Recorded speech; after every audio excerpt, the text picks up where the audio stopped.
今週のヒロヒロボックスは、トリガータイプを購入したので、オーバーホール分解してからの組み立てです。ハンドピースは使い終わったら、洗浄をしないとダメなので、分解組み立てを、わかりやすく動画にしてみました。このメーカーだけじゃないと思うけど、結構当たり外れがあったりしますね。一回分解して組み立てると、愛着が湧くのでぜひチャレンジを。不具合のチェックにもなるし、やってみると結構簡単ですよ。ちなみに商品到着後すぐに洗浄液で、試し拭きをしてからオーバーホールしました。分解の注意は、細かい部品をなくさないこと。今回はわかりやすくするために、早送りなし、途中編集控えめなので、少し長いですよ。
組み立ての注意は、ニードルガイドの締め付けと、バルブ調整です。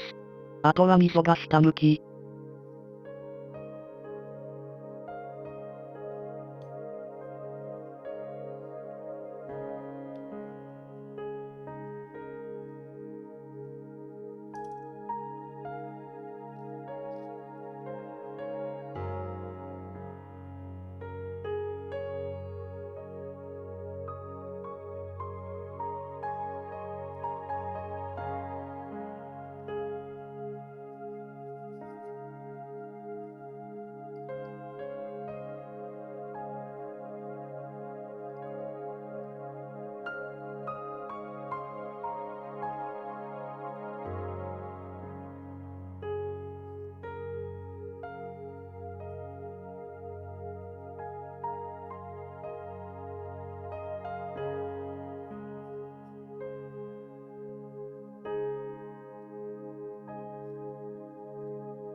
ニードルパッキンの調整確認はこの段階で、やった方が後々楽かもです。組んでからニードルガイドの締めすぎで、抵抗がありすぎて、ニードルが先端まで入らないとか、ニードルガイドがゆるゆるで抵抗がないとか、不具合があるので、また分解するの面倒ですもんね。程よい抵抗が理想。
味噌が下向き。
トリガースプリングのネジ穴が、中央に来てないと、キャップ固定ビスに抵抗があるので、無理に締めるのではなく、キャップを1回転させ締めるか緩めるかして、抵抗がなく締め付けができるように、調整させてください。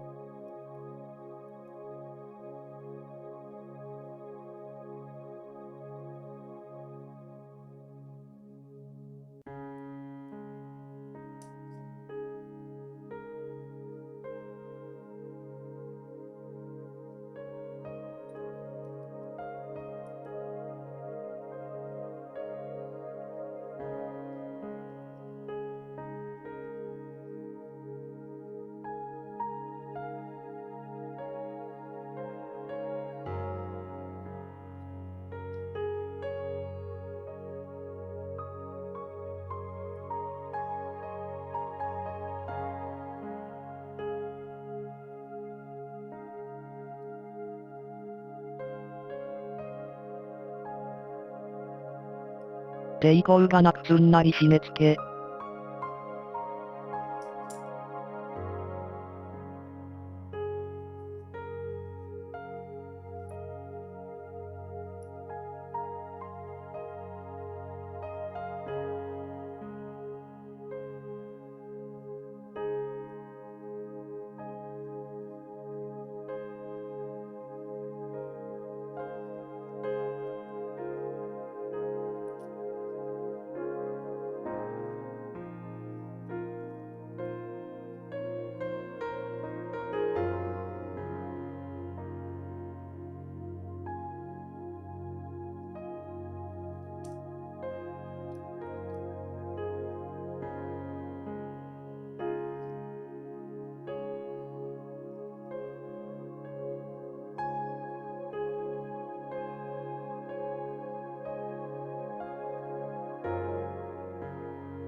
味噌が下向き。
ここの調整が重要。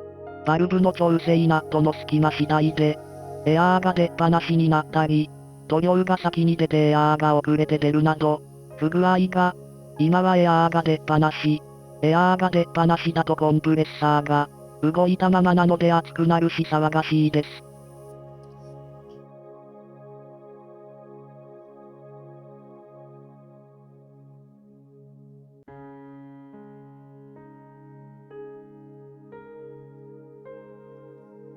ここの隙間が鍵になるので要注意。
遊びガレーに調整ができれば、好みで遊びを作ることも可能。ニードル固定ナットを緩め、トリガーを引き固定ナットを締めれば、設定完了。ダブルアクションみたいになりますね。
分解組み立て調整と説明より、画像で見た方がわかりやすいですよね。